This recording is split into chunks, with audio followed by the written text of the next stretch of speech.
Hello everyone, you've all been allowed in out of the waiting room now, so thank you very much for joining us this evening. We'll just give you a few moments and then we'll call upon National President Peter to give you just a quickie. I'm Bob Parker, I'm from Brawley Hill Round Table. It's nice to be joining you.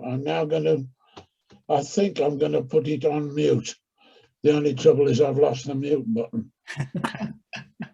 I've just got it, I think. Well done, Bob.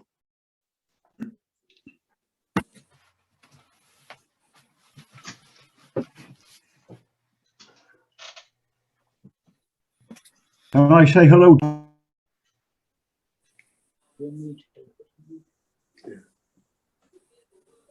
Well, good evening from Calpe in Spain.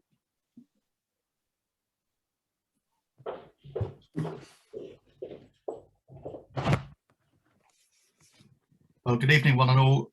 I don't really want to keep you waiting too long, so I'm going to hand over to National President Peter to give you the formal welcome. But just to remind everyone, if you've got any questions for Chris or Piglet this evening, if you post them in the chat box, and then they'll be presented as the evening goes on. Thank you. Over to you, National President Peter. Thanks, Don. Great to see you all back on the Connects again. This will be great through the winter months when some of you can't get out and about in the bad weather such as. Fortunately, I'm out and about quite regular now. This is my only night in this week, which is great. Just recovering from the big weekend, which was a bit like table days. Oh, crumbs, I want to take us off. In the bar till 3:30 in the morning and up at 7 organising what's happening in the evening. I hope those of you that did attend enjoyed the weekend. I'm sure you did, as I did and my wife did. Let's crack on with what we've got on tonight. Can I pass over to you, Don, now to give an update on what's coming up in the next few weeks, okay, etc. Thank you, Peter. I'm not going to delay you too long tonight, but just let you know that our next 41 Connects evening is going to be in 2 weeks' time, on the 20th of October, and that's going to feature past National President of Ladies Circle, Ruth Curry, basically talking about being thrown out of Africa. She was one of the dispossessed by Robert Mugabe. So that's you'll get the full details emailed out to you, and you'll see the newsletter, but in 2 weeks' time, Ruth Curry for a very interesting evening. So without further ado, allow me to pass over to Kelly to introduce tonight's speakers who are on their return visit. Thank you. Over to you, Kelly. Good evening, all. Way back in lockdown, seems a long while ago now, but Chris Price from the North Yorkshire Mall Railway came along, gave us a really interesting talk about running the railway and his life amongst the trains, etc. Well, tonight he has returned with his sidekick Piglet, his #1 operative, and between them they're going to talk all things steam, all things railway, even some of the insights into what's been happening with film crews on the railway. So without any further ado, it's over to Chris and Piglet. Hello. Evening all.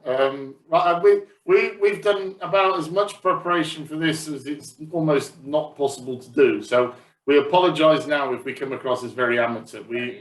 We rely on our personality, which is a very, very dangerous thing to do. So I apologise for that immediately. But I will start the presentation and then we'll just talk our way through it. But you do that while I carry on trying to. Yeah, there will be technical cock-ups through this, and Piglet will carry on talking. So. Yeah, it's not steam powered, so we're not particularly good with tech. And like I say, if anyone's got any questions during the presentation, fire them through in the chat. And then we'll try and answer them as we go along rather than stacking them up at the end. So right, if you've got any questions or something. I'm already in trouble. Here we go. Slideshow. Resume slideshow. Here we go. Here we go. Yeah. No, that's hold on. That's a bit wrong, isn't it? We started right at the beginning. This is giving you a preview of everything we're about to talk about. So you'll have to bear with me on this one. I do apologise. Right, here we go. Right. We will start now and be professional. We'll try anyway. This is basically Paul and I talking about, we will talk a little bit about the railway, but I did do a talk to the group not so long ago, so I'm hoping a lot of you can remember that when I gave you a lot of facts and figures about the North Yorkshire Railway. this really isn't about facts and figures, is it? No. This is more about kind of the life that we lead on a heritage railway, and one of the leading heritage railways in Europe. And that's very serious, but there's a funny side to it. I mean, it's not often I end up with this reprobate on a cross-channel cabin at 2 in the morning and learning about his toilet habits and things like that.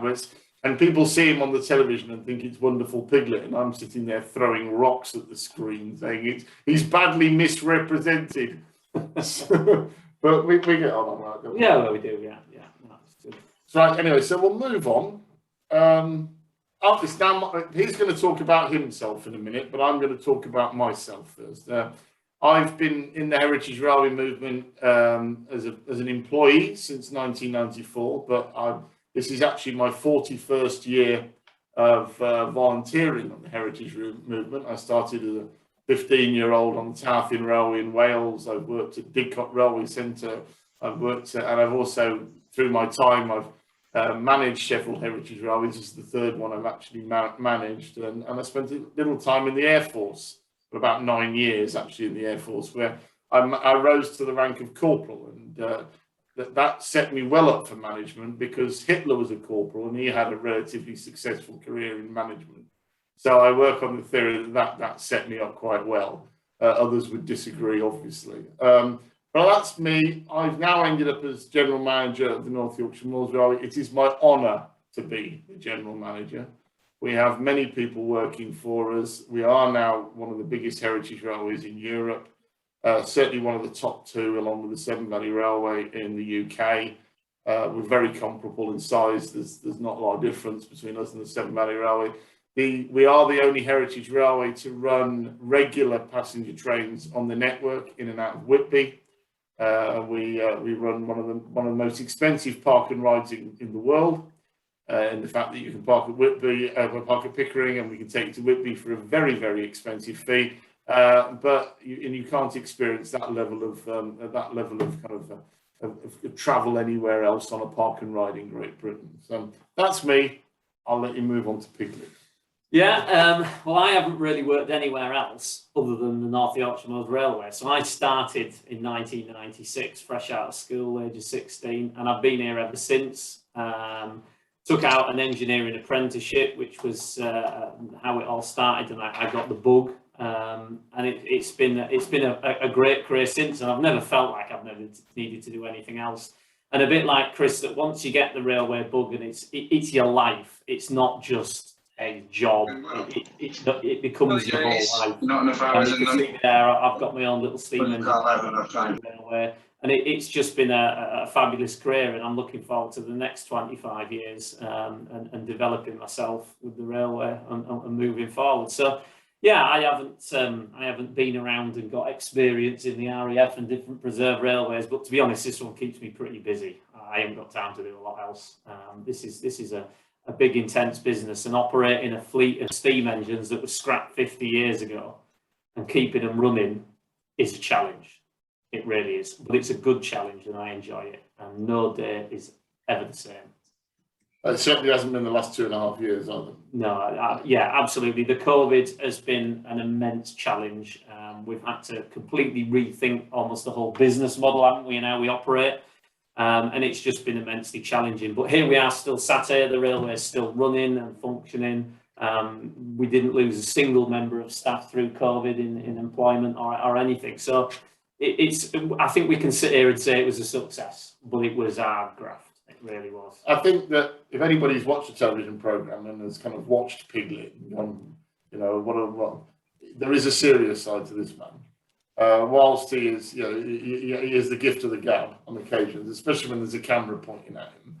In fact, the only thing I would say about him that does slightly annoy me is when you're on the platform having a kind of normal high-level conversation about things that are happening about the railway, and somebody walks up to him and goes, "Oh, hello, Piglet, can I have a selfie?" He goes full ecky thump on them. It's all like, "Oh, wait up, little lass," and so there is two sides to him. There's the side that people see on the television, but there's also the side that people don't know about Paul. But he's actually one of the directors of the company here. So he's the engineering director for the railway. So whilst the Channel 5 programme always introduced him as engine shed manager Piglet, there's far more to that than people won't see by watching the television program. And you sat here now with a shirt and jumper on, with a jacket hanging on the back of the chair, and you know this is not always the man that's in overalls as you see in the photograph before you. So we've broken some of the myth of Piglet. Nobody actually really likes him. Oh, thanks. Yeah. My wife doesn't mind me when she sees me now and again, but yeah. Right, the railway. Do you want to talk about the railway, or shall I?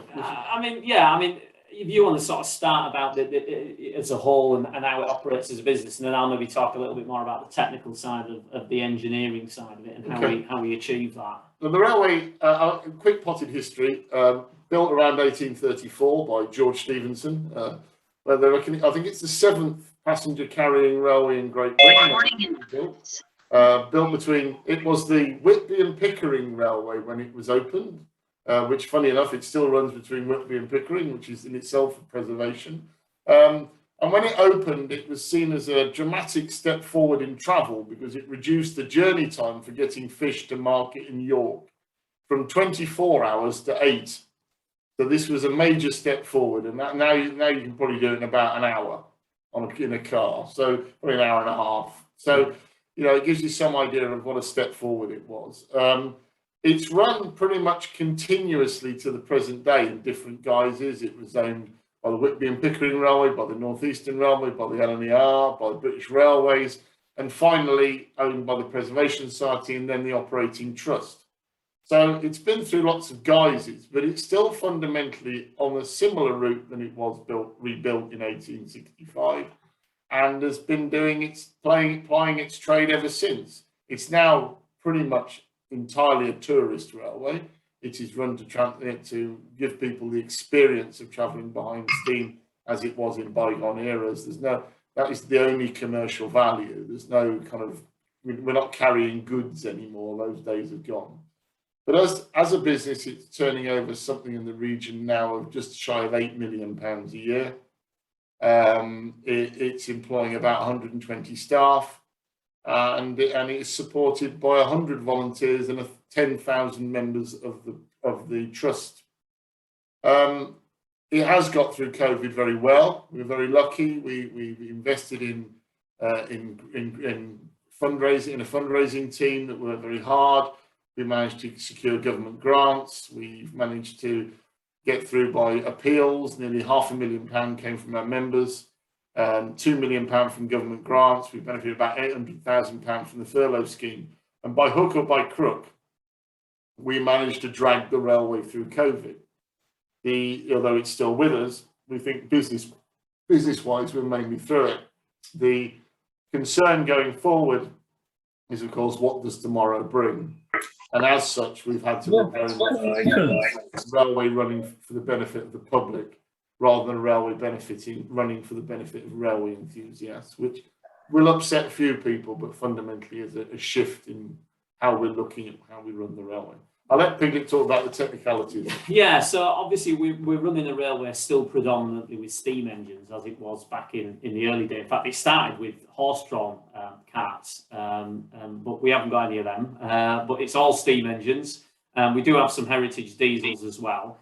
And our service for the 300,000 passengers a year is pretty intense, to be honest, and that requires a lot of engineering support. So predominantly we have a multi-power department which looks after the steam engines. We have a carriage and wagon that looks after carriages and wagons, and we also have a P-way department that looks after the track. Track is known as P-way. So to keep a service running, we need about 8 steam engines. You need 4 for the peak service, but steam engines are notoriously challenging to maintain and look after. Fickle, yeah, that's probably one way of putting it. And this is one of the reasons why the British Railways got rid of them, because they are extremely heavy on maintenance. Let's be honest with you, steam engines are a very stupid way to pull a train. Absolutely, yeah. It's not the ideal way to haul passengers around. It really isn't. So they do wear themselves out quite quickly. They're made of extremely expensive materials. You buy a sheet of copper that my boilersmith just draws in chalk and cuts it all out, and that's like £11,000 a sheet. Last time I bought it, it's probably even more at the moment. So But by the way, for anybody out there, there's 75 people out there watching this. We don't keep any of that copper on site, okay? Just in case some of you are not as nice as you make out to be, all right? Just to let you know. Yeah, it's pretty heavy though. You would not pick up one of these sheets of copper, I tell you. You need a big crane. But they're challenging machines to look after. So we have a team down at Gromont where the engine shed is of 30 fitters just keeping 8 engines running to cover about 65,000 miles a year. So a lot of our steam engines, they can do 10, 12,000 miles a year. Diesels can do about 5,000 to 6,000 as well. But predominantly, people want to come and see a steam engine. They provide that unique experience, the sights, the sounds, the smells that no other machine really does. We got some great questions coming up here. Is Piglet's flat cap permanently welded to his head, or is it raining? No, but he is bloody bald. Yeah, it's actually to stop the reflection off my ball patch off the overhead light in here. So I always keep it on. I don't like. We'll fear. Piglet, what is Lucy's real name? Oh, well, actually, that's an interesting one because that is Lucy's. It is Lucy's real name. Yeah, it's a Cockerell locomotive, but she is called Lucy, and she was called Lucy back in 1906. It was probably the driver who looked after the engine. It was maybe his wife or his daughter or another lady. We'll never know, but it was, you know, that's been the name that she's had for a while. We've got another question here. What is the history of the Belgium tram engine, and why does Piglet have it? Well, it's actually it's a bit of a sore point here. That's a very, very sore point, actually. But I'll let you talk about it. Yeah. I've just seen that one. Piglet, what does your wife think now that you're a television heartthrob? He's not. He's wrong. Right. In fact, if anybody thinks he's a heartthrob, they need to talk to his wife quickly. Yeah, she'll soon put him straight. Yeah, I mean, it's just going back to the first question. I never planned or thought. In fact, I always said that having looked after steam engines for 25 years, the best piece of advice I can give anyone is don't buy one, because it's extremely expensive, quite stressful to look after, and takes up vast amounts of time. But then when I got the opportunity in a museum, I was actually with Chris at the time, and we were looking at another locomotive. And the guy there, we were looking at an engine called Mervale, and behind it was Part Lucy. And I said to the guy, I said, what's that strange little thing? He said, oh, you can buy it if you want. And Chris said, oh, yeah, I'll buy it, go out with you. But then I sort of thought about that, and I thought, I don't really want to buy an engine with my boss, really, but I do quite fancy it. It's a bit different. So I went back and bought it and didn't tell him for about 2 weeks, until I had to then tell him and get permission to bring it to the railway. Yeah, that was the ironic thing. He bought it, didn't have a railway to take it to, and then he had to come and see his boss to then ask for permission for the engine that his boss wanted to buy to bring, and Muggins here said yes. So he's not bitter, but no, I mean, it's just one of them random purchases that, you know, I'm very fortunate in my role, and I do, you know, I do respect and thank the trust for allowing me to bring my own engine to the railway. But you know, it was an opportunity too good to miss, and I just thought it's different, and I fancied restoring my own project start to finish. And when I mentioned it to the wife, she didn't say no. So I basically went back and bought it to the railway. And it's turned out to have quite an interesting history, which we can touch on later on. But I've certainly enjoyed it overhauling it and getting it up and running. So yeah, I mean, running a railway, it is very, very challenging. It's certainly got in this day and age with the simple challenge of finding staff with the right skill set is proving a challenge now. We're very proactive in that, in trying to solve that issue. We've got a good junior volunteer base that come and help us, and we get them from a young age, try and get that bug from a young age like I got, and get them on the railway and helping out, and hopefully they'll be with us for life. And that's in all departments, from the wagons to the carriages. Because I've mentioned steam engines and how difficult they are, but carriages are also quite difficult to look after as well. And it's important that we keep them in good order, because that's where you guys and everyone else who travels in them gets the experience of actually from the railways inside the carriage. And as part of one of our lottery bids, it was a HLF. We National Lottery Heritage Fund. That's it. I'll never in get case it right. Anybody from the National Lottery Heritage Fund is watching, it's not the was it National Heritage Lottery Fund anymore. They keep changing it. It's confusing. National Lottery Heritage Fund, because that's far more difficult to remember. Yeah, and they have helped fund the project. We've actually got 4 fuss-free access coaches, which give a far better experience for disabled passengers. We've improved a lot of our coaching stock with what we call CET toilets, which is retention tank toilets or controlled emission toilets. So basically, previously all our waste from the toilets just dropped onto the track. Now we collect it and pump it out just like a modern train. And there's these things that we are moving forwards. We've got to keep that heritage aspect because we want that experience. But at the same time, there's certain aspects where we've got to sort of, you know. And I've said for years, what Piglet doesn't know about poo isn't worth writing about. Yeah, so that's fine. Now we collect it. Now we collect it. It's quite expensive to get rid of as well. Yeah, it's in 200 litre boxes. It's really nice. Yeah. We'll talk about Indiana Jones movie later on in the presentation, and we'll also probably at the end talk about the coal situation, if that's all right. Yeah. Thank you for the question. Yeah, they are good questions. I'm gonna play you a small video now, and it's just a little publicity one to give you a flavour for those of you who are watching that may be thinking, I don't know where the North Yorkshire Moors Railway is, or I haven't been there, or whatever. This is a little flavour of it, nothing more, and it also gives Piglet a chance to drink Coca-Cola, which we're sponsored by this evening. Sorry, and so anyway, we'll be on with that now. That coming through.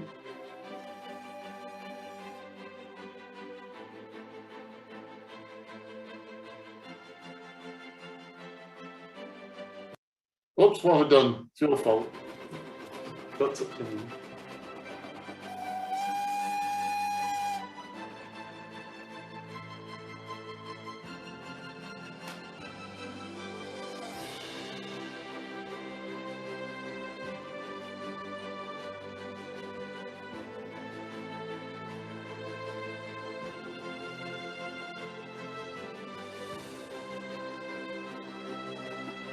Maybe that one's broken.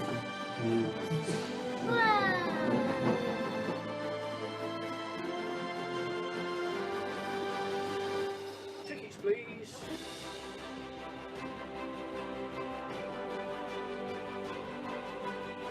This is great. You sort of get to do everything in one day. It's a really great way to see all the moors and end up at the coast.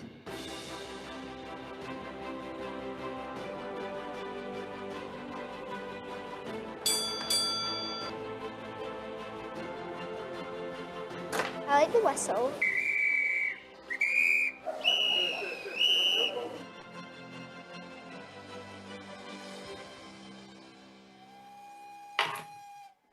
Right, that's a little bit of a flavour of, and this is where I'm not very good now. You see, I'm going to be.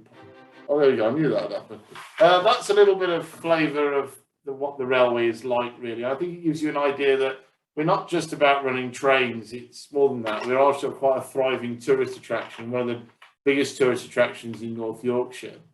The estimated value to the local economy of the railway is beyond what it earns as turnover, is about £45 million to North Yorkshire, which is quite a significant amount of money for the area, and it was vitally important that we kept it running through COVID and kept all the staff on to not only for the benefit of the railway, but it would have had a significant knock-on effect to the economy, the bed and breakfast and holiday accommodation of the whole of Yorkshire if it failed.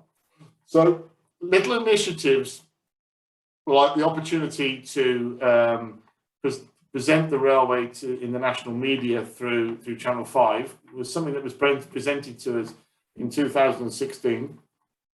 And it was pitched to us by a company called Darlow Smith Productions, DSP, and they came to us with a strange proposal, was that we'd like to film your railway, but we haven't got any money. And you think we see things on national television and assume that they're huge budgets and all the people in it must be making a fortune and it's fantastic. But I tell you that the budget on each one of these episodes was about £80,000. And about 60,000 of that is the editing cost. It gives you some idea that the chances of us making millions of pounds out of the Channel 5 programme were very small. So we took the judgment call at the beginning that we were doing this for publicity. We weren't doing it for money, we were doing it for publicity. And because of that, they enabled us to have a small amount of editorial control. So if they filmed something that we thought was a bit, we didn't like the idea of that going out there in case the health and safety police saw it or something like that, then we could actually have some control over that. And that was probably a better relationship with ours. Yeah. They made 18 episodes in the end, which, as I point out to a lot of people, is they only made 12 episodes of 40 Towers, and that seems to have stood the test of time quite well. So we're quite proud of the fact we 6 more than 40 Towers. Channel 5, sadly, have made the decision, we've found out this year, that Yorkshire is not something they're going to be investing in the near future. So they've pulled an awful lot of their Yorkshire-themed television programmes, and we're one of those. So whether we will appear back on the television or not is down to the independent film company and whether they pitch it to another channel. It did work well for us on Channel 5. It hit the right audience, and we definitely were the beneficiaries of it. When it came to making it, certain people enjoyed it more than others. Yeah, I can't deny I didn't mind it. I must admit, it was good. Yeah. It was good. It was a good experience, and I think because it was relatively a relatively small production from the as you can see in this picture here, we've got Charlie and I forget the cameraman's name. Pete, Charlie and Pete. So we've got Charlie and Pete, and they become your friends, and they want that because they want you to act naturally. So it's very important on this that you know they spend a lot of time with you. They had a cottage just outside Pickering, didn't they, up there? And they're there every day. In fact, they were there. They were up with the shed cat in the morning as you walked in, and literally as you were walking in each morning, they'd be there filming you and sticking the mic on. And they were there in like sort of month blocks, weren't they, to try and capture things. Because one of the challenges, obviously, when you try to record a programme is you can never quite have enough cameramen and everything when the line's 18 miles long in the right place at the right time. So you might find that you're filming something, and then the next thing you know, he's shot off because something more interesting is happening up at the other station at the other end of the line. There's a good picture here with Jared. He was in fact series 3, the final series. He was the cameraman, and he's not only the cameraman, he's sort of like the producer, sort of. Well, there's it being a low budget. The cameramen, they come in as. Bear in mind, there was a 200 film crew when Tom Cruise came to town, and the whole Channel 5 series was 3 film crew. Yeah, and they're not only filming it with GoPro cameras and everything else, but they're also editing it in the evening, and they're putting these things together, and they're putting the rushes together that go off to the main editing suite and things like that. So they're doing a hell of a lot of the production work. They're also directing it because the cameramen are the people prompting you with the questions that they want you then to lead into the answers they want. So the one thing I would say about a television program, everything you see on it actually did happen.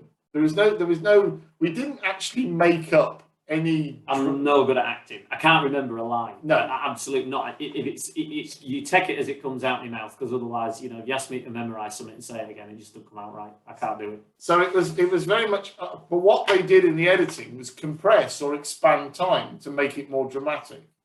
So things that we would see as routine all of a sudden came. Would Piglet manage to adjust the brakes of the B1 in time for the next train? Well, the answer to that before you start is yes. Because we knew he would, and we do it every day, kind of thing. But of course, that becomes drama in the television world. So it was. So we didn't at any point make anything up. But my God, they're very good at twisting what is fairly undramatic and making it look very exciting. Which is getting me looking exciting. Was pretty good, to be honest. Yeah, they did well there.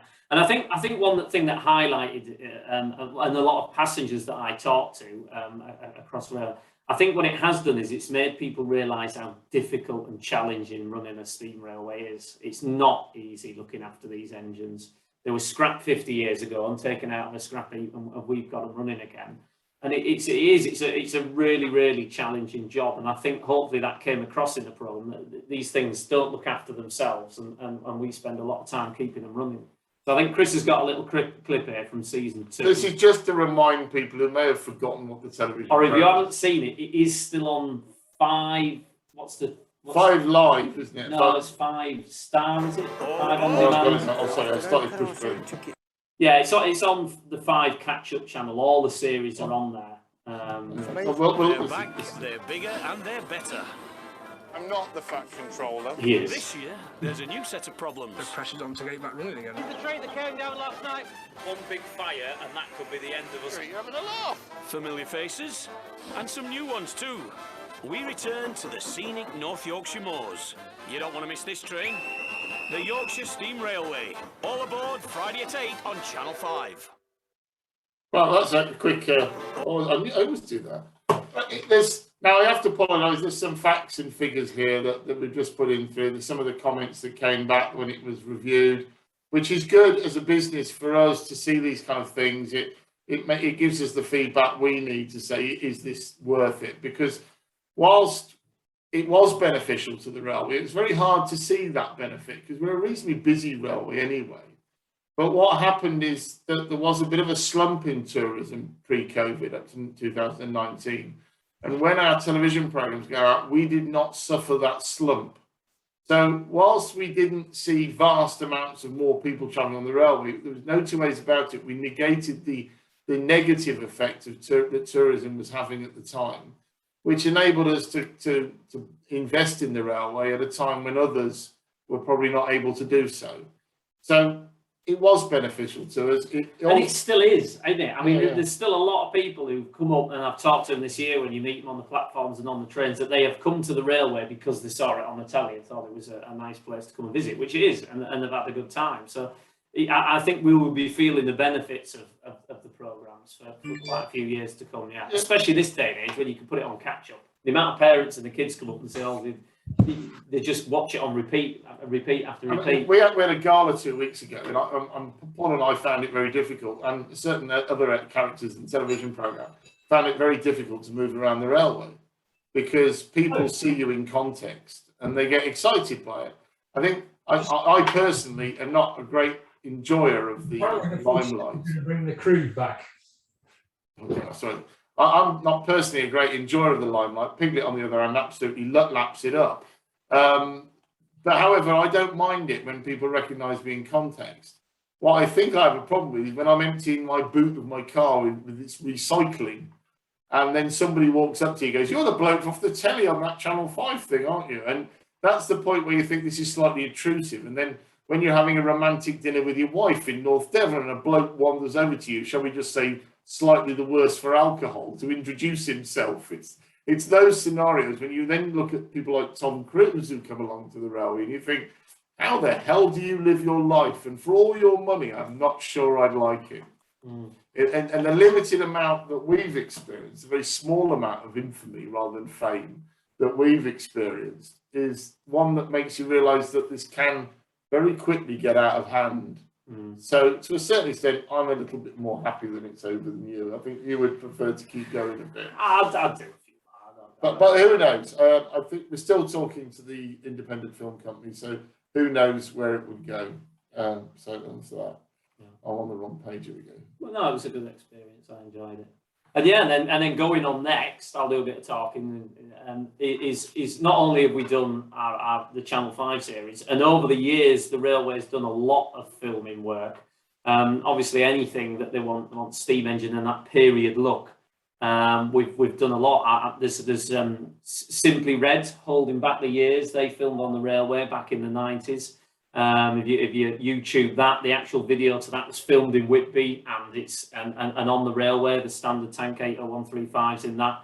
And then obviously there was the programmes Heartbeat, Harry Potter. That was a big one, the first one of Harry Potter. I actually can honestly say that I've driven the Hogwarts Express. I have a photograph somewhere actually in Canada. I should have put it on the slide actually now I think about it. But yeah, so there's been a lot of exciting things going on, and some of the more recent ones, we've got some pictures here of the Downton Abbey. We were in the opening scene of that, weren't we? The opening scene of the latest Downton Abbey movie is us. Yeah. So that's out of the railway. Yeah. And that was a nice moment actually, because we were negotiating the price for the Warner Brothers to come in and make the movie on the railway, the opening scene, and I was rather ambitious in my quotes to them. And he said, "My God," he said, "for that," he said, "I could hire Buckingham Palace." And I said on my comment back to him was, "I didn't know they ran trains." But anyway, so we did negotiate a price and it worked quite well in the end. Yeah. Hold on, I'm just going to. Yeah, so the Downton Abbey for us was relatively easy and straightforward because it was very much set in a scene and a locomotive just travelling through the countryside. So that the logistics more for them was all the cameras they had to set up and everything like that. But from an operating point of view, a railway operating, it was relatively easy. It wasn't a lot different from running a normal service train. Whereas the next two that we did just recently were far more involved.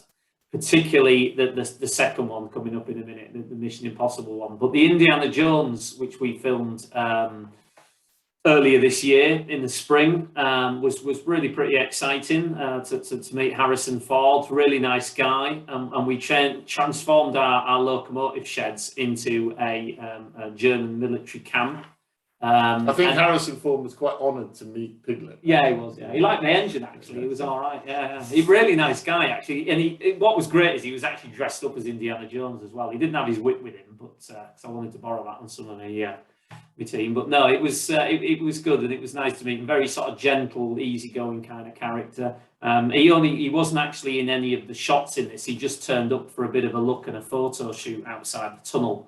So that was really cool. We filmed that overnight, so it was quite. I did my first ever full night shift on the railway. Yeah, and someone's just put in there about the good relationship with your locals when the filming was happening. There was a few challenges with that. Yeah, I think we'll skirt over that one. Yeah, it wasn't. To be fair to them, it is, there's a small hamlet that got affected quite badly by it. And we were a little bit disappointed in the film crew for them not communicating with them. But, I think what they have to look at is the big picture. And a lot of people in that hamlet actually work for the railway. And at the time when we took on these filming projects, there was a lot of uncertainty in the world. We weren't running a railway at this point when all these were decided, or just after Christmas, wasn't it? And into the new year of 2021. And we weren't even sure when we were going to be able to open our doors and get the passengers back and generate any income. So at the time, we had to decide, well, these were almost guaranteed to happen. And it was an opportunity to save people's jobs, and there's a lot of people that work on the railway. Their families rely on this railway. It's not, as well as all the volunteers for enjoyment, but there's mortgages paid and stuff like that. It is important that we protected them jobs throughout COVID. And this is one of the ways that we did it. Having a swastika on the engine did come with its own challenge. When we were negotiating the price, they couldn't understand why we couldn't open the railway at the same time the filming was on. I did point out that actually probably running full passenger trains past cattle trucks with swastikas on them was probably not the best idea. No. And they were eventually persuaded to that. So they literally had to. We shut the railway, and they had to pay for that cost. Plus all the extra that we put in. So I mean, it was a brilliant experience watching it and watching the directors. I was there all night, keeping an eye on things. And there's some pictures here that I probably wasn't meant to take, but I did anyway on my mobile phone. And the amount of people involved and the cost of the equipment and everything was just absolutely massive. You can see they've got these giant light balloons that we had to tether onto the JCB because the idea is it floats like a big balloon, but it was a bit windy and it kept blowing it all over the place, so they stuck it on the JCB. But they set this scene up, and all the people in IVIS obviously aren't the actors; they're just the people helping setting it up. You can see the sort of small gazebo. That's where the director was sat, and he was shouting at everyone from there. What will probably be in the film a very short, probably even only 20-30 seconds. The amount of people involved to make that happen was massive. But what's really good for certainly for me, the shed that I have worked at and managed for the last 25 years is going to be in a big budget feature film. And obviously I've watched the Indiana Jones films all my life. So yeah, that's pretty cool, and it was a good experience, and it went really well. They went away very happy. And it was a good experience. Oops, sorry, we've gone too far. He's jumped one. Oh no, I do apologize. For those of you who oh dear, it's all gone wrong. It's all gone chaotic. What have you done? Oh no. Just skip back down. Oh, we go all the way down. He had one job. Drive the computer, isn't it? Slow down because you'll skip past it again. Yeah, here we go. We're on it now. One more. We're there. There we go. Yeah. Someone said please mute. I don't know whether that's to us or not, but just thought If that's an indication of how bad our talk is, I think we better do it now. So I apologise. Yeah, and then the next film that we did, the Mission Impossible, with Tom Cruise. This very much was a challenging operation for us. Whereas the previous ones and anything that we've done previously actually was very much setting a scene and with an engine passing by. This, we were actually heavily involved in the actual operation of a stunt train, essentially. So we had to do a lot of work to make this happen with the Office of Rail and Roads, who are our regulators, a bit like, sort of the railway police. And we had to work closely with them because they wanted to run this train at a faster than the line speed we're normally around to run at. So there was a lot of work that had to go in, from risk assessments to all kinds of activities to actually allow us to even do this job. And also we had the engineering aspect in that the steam locomotive that probably quite a few of you have seen, that they threw off a viaduct into a quarry in Wales. Or was it? No, it wasn't Wales. Was it? Derbyshire. Derbyshire, that's it. It was going to be in Wales, but it ended up in Derbyshire. That steam engine was initially built as a prop in Pinewood Studios, and as the director came in, he actually sort of said, "Actually, I want that to work," and just pointed at the engineering team and said, "Make it work like a steam engine." And they were like, "Ooh, that's going to be a challenge because it's only a basic prop." But there's a company we work closely with that ended up taking on the role in actually making it into an operating steam engine visually. And it was pretty convincing, I have to admit. It even sort of messed with my mind a little bit when you actually saw it operating. So it was a brand new design, and that actually had to get certified for use on a railway. And it didn't just run in this country; it went to Norway as well. And I was involved as part of the process to get that actually up and running and certified as fit for use. We had to take it up to 45 miles an hour. We had to perform brake tests. We had to do monitoring to make sure it wasn't going to derail when it went into curves, vibration tests, and all kinds of things. Because, at the end of the day, we were going to stick Tom Cruise on front of it with a bit of string to stop him falling off. But fundamentally, it had to be a safe, fully functioning machine. So. Yeah, I mean that was a good experience. We enjoyed it. We got to meet Tom. Did you meet Tom? I didn't, but the feedback was good. The feedback from I didn't actually meet him. I was too busy working. You were the one flouncing around talking to Tom Cruise. But I'm going to tell him. But it was good to find out that Tom Cruise, who's notoriously short, is actually taller than Piglet.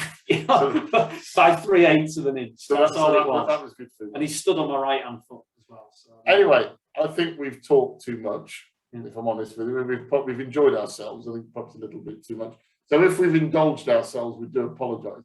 But I hope that gives you an insight, roughly, into what it is like to kind of run a heritage railway and also be involved in the filming on one. So thank you very much for listening. If you've got any more questions, who prepared the steam engine that went? Here we go. I will just answer a few before we hand back.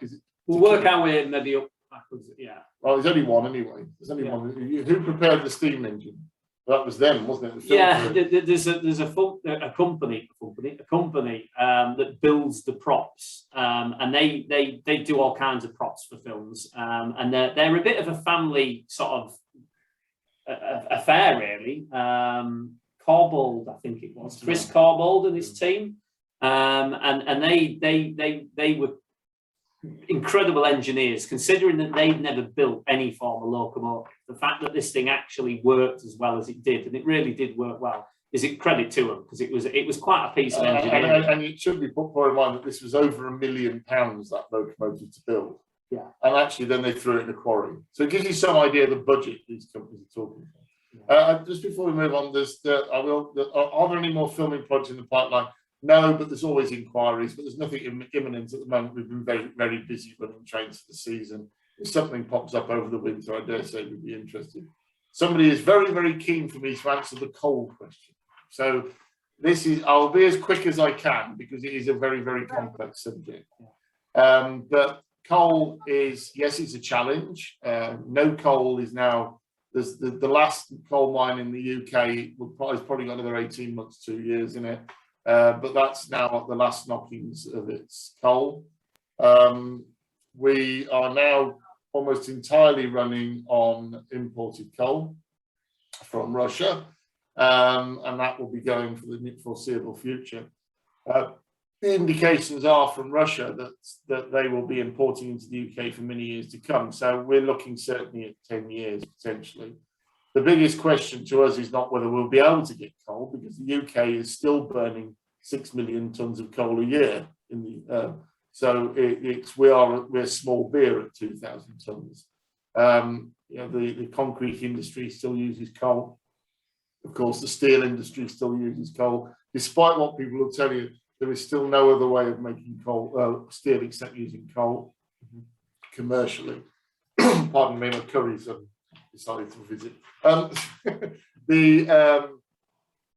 So we are probably able to get coal. Our biggest concern is legislation and whether we'll be allowed to burn coal, because we're a very visible burner of coal. We're very conscious that we do have an environmental effect. We're not climate change deniers in any way, shape, or form. We burn 2,000 tonnes of coal. As a business, we've got to acknowledge that we burn 2,000 tonnes of coal, and so does the whole Heritage Railway movement, effectively. But we are now looking at carbon offsetting. We're trying to be responsible in all other areas of the way in which we manage the railway environmentally. So, you know, we're looking at possibly battery electric vehicles to replace some of our petrol and diesel vehicles. We're also looking at investing in the Northern Forest Initiative to do tree planting, working with Ashwell Park on the restoration of peat bogs, because they're a very good way to sequester carbon.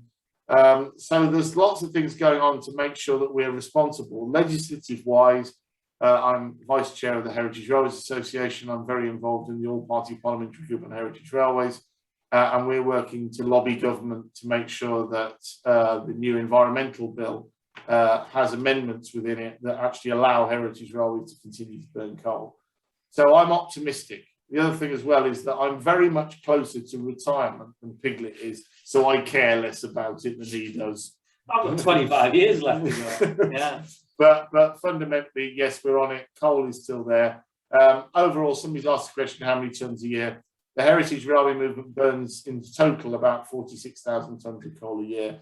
And that we put that into kind of perspective of what as I repeat, what the UK burn.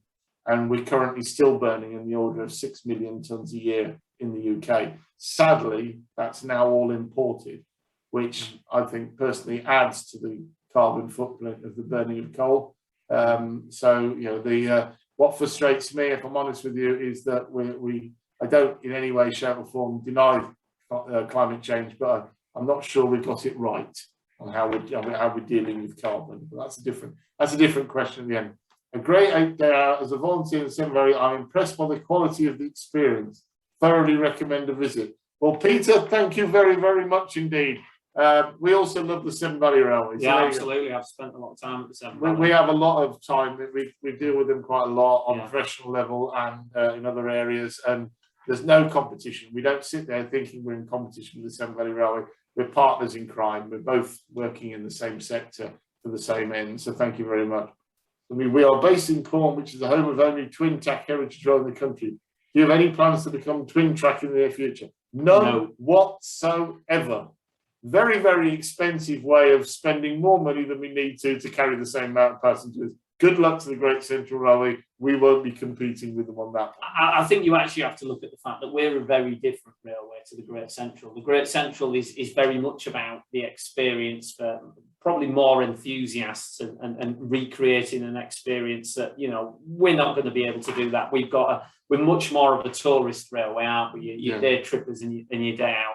And absolutely, you know, we've got sort of 18 miles of track that we're responsible for, and if you affect double that, and I don't think, not only if we wouldn't have the capacity engineering wise, P-way wise, more carriages to actually make it worth the while, because it would massively increase our operating costs.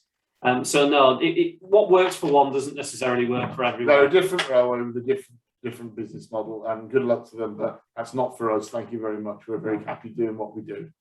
What was the most challenging? What were the most challenges during lockdown? People and money. Very simple. I think the same challenges for every business in Great Britain. Where was the next pound coming from? How could you save costs? How could you save jobs?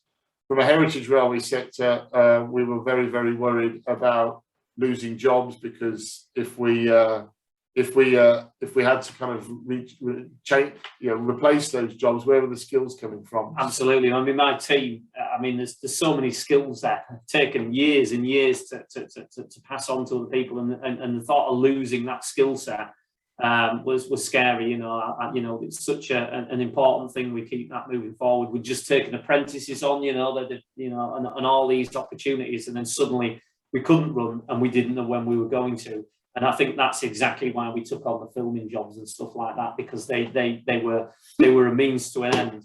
So, let's see the next one. Who was it before? He's going to take the mick out of me now. Oh, definitely. I was at the Steam Guard recently. Fabulously friendly people. They're excellent steam trains, working closely. No, thank you. It was a great. We enjoyed the gala. We did. Yeah. First bit of normality we had in a long time. I love this one. Quick trip from Gisborne to see Pig. You live in Gisborne, near, right? I do live in yeah. So you see, yeah, I'm not the same name. Are you related? John Middleton Taylor, is that a relation? Yeah, we're almost. Yeah. So you both live in Gisborne. You're both called Middleton. So there you go. Quick trip to see Piglet shunting expedition.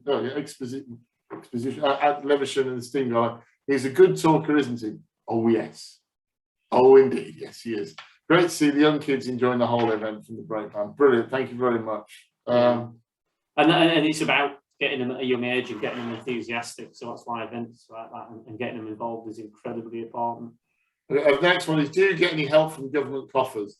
Well, not directly, no. We're a charity, so we do get some tax benefits for being a charity, and we also claim gift aid, which I suppose is a way of squeezing some money out of the Chancellor. But there's no. We did through COVID get help from the Arts Council, Arts Council administered Cultural Recovery Fund grant. We did very well on that, but I think we're deserving.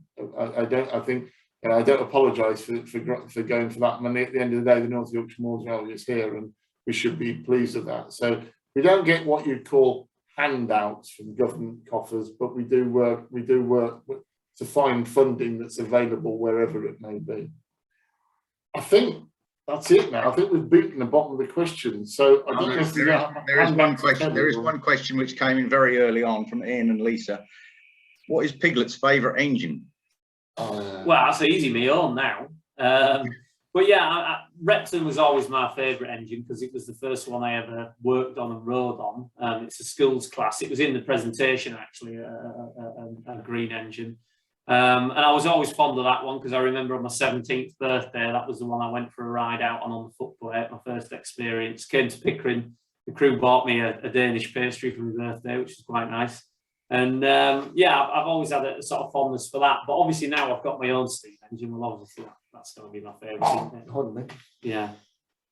Anyway, so yeah, that's us really, I think, isn't it? Thank you. I hope you've enjoyed it. We've tried to be as honest as we can. I think hope you've seen a side of us that is really our personalities rather than just the corporate face of the NYMR. So I've enjoyed myself. Yeah, no, it's been thank you very much. Yeah, thank you very much. It's been very interesting again. Really pleased you come back. Glutton for punishment, really, coming back to see us again, aren't you, Chris? Yeah, well, if you keep buying me bottles of gin, I'm going to do it over and over again. I'll see what we can do. Might organise that one for you then, but really do appreciate it. I'd like to hand over to Colin, who is actually going to give a vote of thanks for you. But from me personally, thank you very much again. No problem. Thank you. Thank you.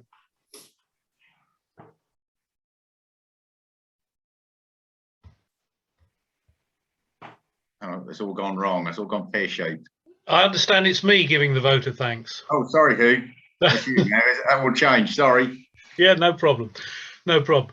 Chris, Piglet, on behalf of 41 Club, can I once again thank you, and this time with Piglet, for giving us a very illuminating presentation of the North Yorkshire Moors Railway. Now, without a doubt, the work you do is wide and varied. I'll briefly skip over this one. From having to deal with a light collision at Gromont Station last month, Your recent launch of your... Right. He's muted himself. You're on mute, Hugh. Muted. I'm not paying the money. With more drama and reality than ever before, the fight for your attention continues on ITV Hub. Can you hear me now? Yes, you We can. got somebody's telly on in the background. So that's Yeah, right. turn the telly off. I don't know where you got to, but I'll start again. Can you hear me now? Yeah. On behalf of 41 Club, can I once again thank you, Chris, this time with Piglet, for giving us a very illuminating presentation of the North Yorkshire Moors Railway. Without a doubt, the work you do is wide and varied, from having to deal with a light collision at Gromont Station last month, the launch of your 10 million Yorkshire's Magnificent Journey project, and what Piglet forgot to mention was the Heritage Railway Association's Steam Railway Magazine Award for 2021 for Lucy, getting her up and running, where 40% of the readers cast their vote for Piglet's little Lucy. Piglet, I understand, voted for the Welsh pony at the Festiniog. I, for one, was captivated by the Channel 5 television series, and we really do all hope that there is a further one. Chris, Piglet, thank you once again, and perhaps 41 Club can charter a train to Whitby in the future, because I am sure we will all have a great time. Can I ask members of the 41 Club and the Round Table family to give their appreciation in the usual way?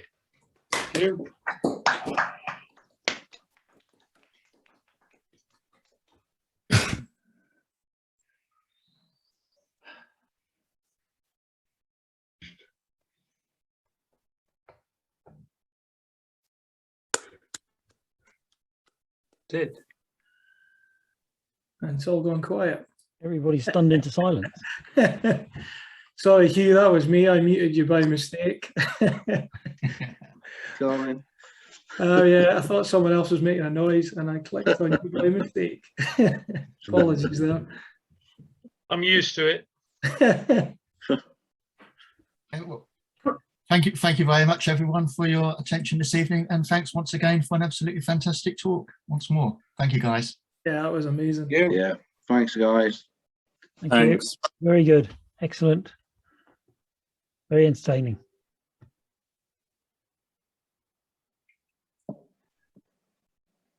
Right, if it's okay with everyone, I'm going to draw the evening to a close and close the Zoom link now. Thank you very much. Yeah. Thanks, Chris and Piglet. Thanks, guys. Thank you very much. Thanks. Thank you. Bye, everyone. Thank you. Goodbye. Bye.